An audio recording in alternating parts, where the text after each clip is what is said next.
Point में खुश आमदीद।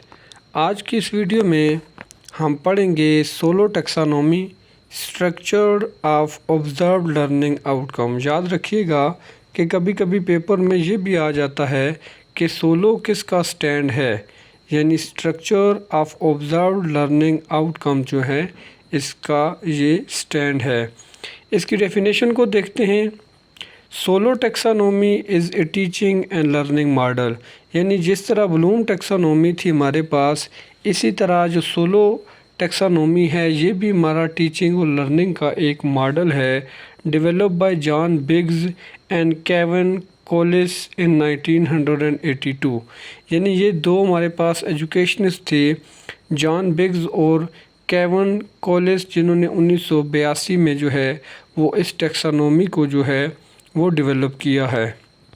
अब ये टेक्सानोमी क्या करती है? इट हेल्प्स टीचर मेयर, ये टीचर की मदद करती है मेयर करने में how well student understand a topic, कि किसी भी टॉपिक को स्टूडेंट कितनी हद तक समझे हैं। It shows how learning grows, ये शो करती है, इस बात की वजाहत करती है कि लर्निंग जो है वो कैसे ग्रो करती है। From simple ideas to deep understanding, यानी एक सादा से पेचीदा जो अंडरस्टैंडिंग होती है उसमें आइडियाज़ कैसे ग्रो करते हैं। सिंपल डेफिनेशन भी हमने लिखी है कि SOLO taxonomy is learning model that shows a student understanding improve from knowing very little to understanding a topic deeply and using it new situation. Next है हमारे पास इसके मेन जो स्टेजेस हैं। जिस तरह ब्लूम टेक्सानोमी के 6 स्टेजेस थे, इसी तरह जो हमारे पास सोलो टेक्सानोमी है, स्ट्रक्चर ऑफ लर्निंग ऑब्जर्व जो है, इसके 5 स्टेजेस हैं, जिसमें पहला है हमारे पास प्री स्ट्रक्चरल। प्री स्ट्रक्चरल का मतलब होता है नो अंडरस्टैंडिंग, यानी इसमें जो बच्चा होता है उसके पास कोई अंडरस्टैंडिंग नहीं होती है। The student does not understand the topic or give an incorrect answer, यानी बच्चे के पास कोई नॉलेज नहीं होता है टॉपिक के बारे में या वो गलत जवाब देता है। The student know very little or nothing about the topic, यानी बच्चे के पास कुछ भी नॉलेज नहीं होता है उस टॉपिक के बारे में।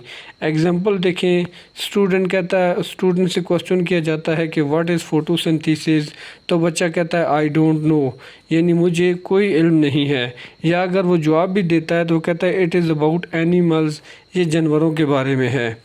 अब जो यूनि स्ट्रक्चरल है, इसका मतलब होता है, यूनि का मतलब होता है वन और स्ट्रक्चर का मतलब होता है आइडिया, यानी यहाँ पर बच्चे के पास एक आइडिया होता है, यानी एक जवाब होता है। मीनिंग है the student understand one important idea about the topic, यानी बच्चा टॉपिक के बारे में जो है वो सिर्फ एक आइडिया रखता है, जिसकी नीचे मिसाल हमने दी है। एग्जाम्पल है कि उससे क्वेश्चन होता है कि व्हाट इज़ फोटोसिंथेसिस। मान लो इसी फोटोसिंथेसिस का क्वेश्चन अगर उससे पूछा जाए तो उसका जवाब होगा photosynthesis is a process by which plants make food. Photosynthesis एक प्रोसेस है कि जिसके थ्रू जो है वो पौधे जो है वो खुराक तैयार करते हैं। अब यहाँ पर क्या हुआ, the student knows only one main point, यहाँ पर जो स्टूडेंट था उसको सिर्फ एक मेन पॉइंट जो है वो आता था। अब तीसरा स्टेज है इसका मल्टी स्ट्रक्चरल। मल्टी से मुराद होते हैं मोर देन वन आइडियाज़ यानी मैनी आइडियाज़। इसका मतलब है the student knows several facts but can not connect them. यहाँ पर स्टूडेंट के पास मल्टी स्ट्रक्चरल के अंदर स्टूडेंट के पास आइडियाज़ तो एक से ज़्यादा होते हैं, लेकिन मसला ये होता है कि वो एक से ज़्यादा आइडियाज़ को कनेक्ट नहीं कर सकता, तरतीब नहीं दे सकता। The student has many pieces of information but does not explain how they are related, यानी उसके पास एक से ज़्यादा जो है वो इन्फॉर्मेशन होती है, आइडियाज़ होते हैं, लेकिन वो उनको रिलेट करके एक्सप्लेन नहीं कर सकता। एग्जांपल देखें, द स्टूडेंट सेज, बच्चा क्या कहता है, plant make food, sunlight is needed, water is needed, carbon dioxide is used. अब ये सारे के सारे जो हैं वो आइडियाज़ उसके जहन में हैं। These fact are connected correct, ये फैक्ट तो करेक्ट हैं सारे के सारे, ये सारी की सारी चीज़ें फोटोसिंथेसिस में होती हैं, बट नॉट लिंक टुगेदर, यानी इनको लिंक जो है वो एक दूसरे के साथ नहीं किया जा रहा है। अब उसके बाद 4 है रिलेशनल। रिलेशनल का मतलब होता है कनेक्टेड अंडरस्टैंडिंग, यानी एक आइडियाज़ को दूसरे आइडियाज़ के साथ जो है वो जोड़ना है। The student connect different ideas and explain how work together, यानी स्टूडेंट जो है वो आइडियाज़ को एक दूसरे आइडिया के साथ जोड़ता है और उनको मिलकर जो है वो उनकी एक एक्सप्लेनेशन करता है। The student understand the whole topic, बच्चा पूरे टॉपिक को समझता है। And the relationship between ideas, और उसमें जो आइडियाज़ होते हैं उनके रिलेशनशिप को भी वो जान रहा होता है। एग्जांपल देखें कि plants use sunlight, plant sunlight जो है वो यूज़ करते हैं, उसके साथ वाटर होता है, एंड कार्बन डाइऑक्साइड टुगेदर, यानी सनलाइट, वाटर, कार्बन डाइऑक्साइड, ये सारी की सारी चीज़ें वो टुगेदर इस्तेमाल करते हैं to make food and release oxygen, फिर वो खुराक बनाते हैं और ऑक्सीजन को रिलीज़ करते हैं। The student connects all the idea correctly, अब यहाँ पर बच्चे ने जो जितने भी आइडियाज़ थे उनको करेक्टली जो है वो उसने जो है वो रिलेट किया है। नंबर 5 है एक्सटेंडेड अब्स्ट्रैक्ट डीप अंडरस्टैंडिंग, जिसे हम कहते हैं। एक्सटेंडेड मीन बहुत ज़्यादा वसी, गहरा, अमीक। इसमें the student applies knowledge to no new situation, बच्चा जो है वो नॉलेज को अप्लाई करता है न्यू सिचुएशन में। क्रिएट न्यू आइडियाज़, वो नए आइडियाज़ क्रिएट करता है। आर थिंक क्रिटिकली, या वो क्रिटिकली जो है वो लॉजिकली सोचना शुरू कर देता है। The student goes beyond what was taught, यानी वो चीज़ जो उसको पढ़ाई जाती है वो उससे कहीं गुना आगे चला जाता है। एंड यूज़ नॉलेज क्रिएटिवली, और नॉलेज को क्रिएटिवली तख्लीकी तौर पर जो है वो इस्तेमाल करता है।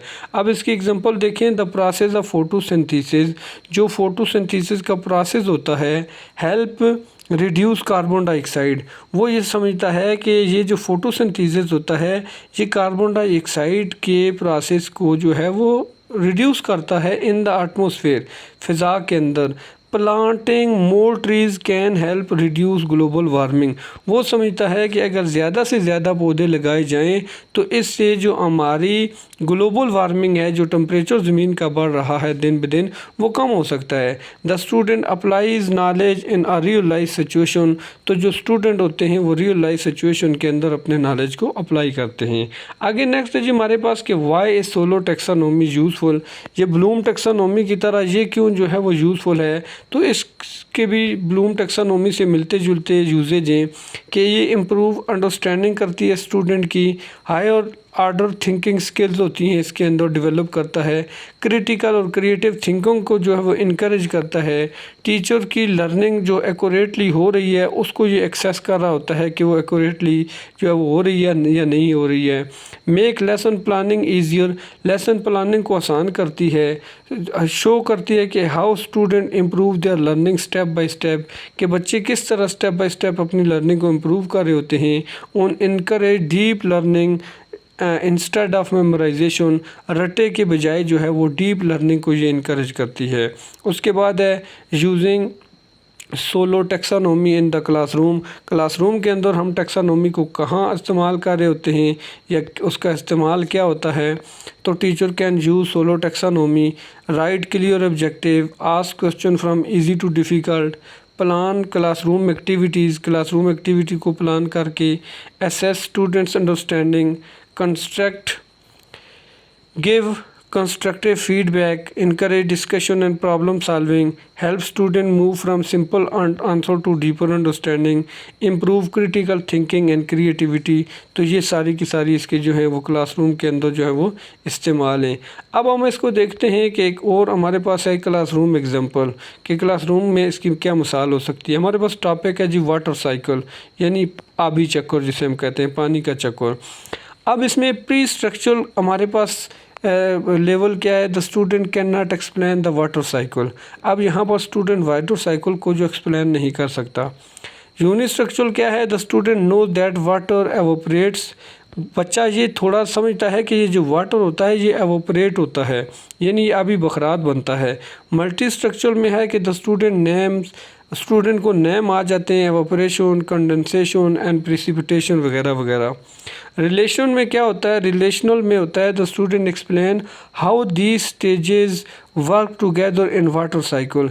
वो कहता है कि किस तरह ये जो हमारे पास एवापोरेशन होती है, कंडेंसेशन होती है, प्रेसिपिटेशन होती है, ये सारे के सारे एक दूसरे के साथ मिलकर जो है वो वाटर साइकिल को बनाते हैं।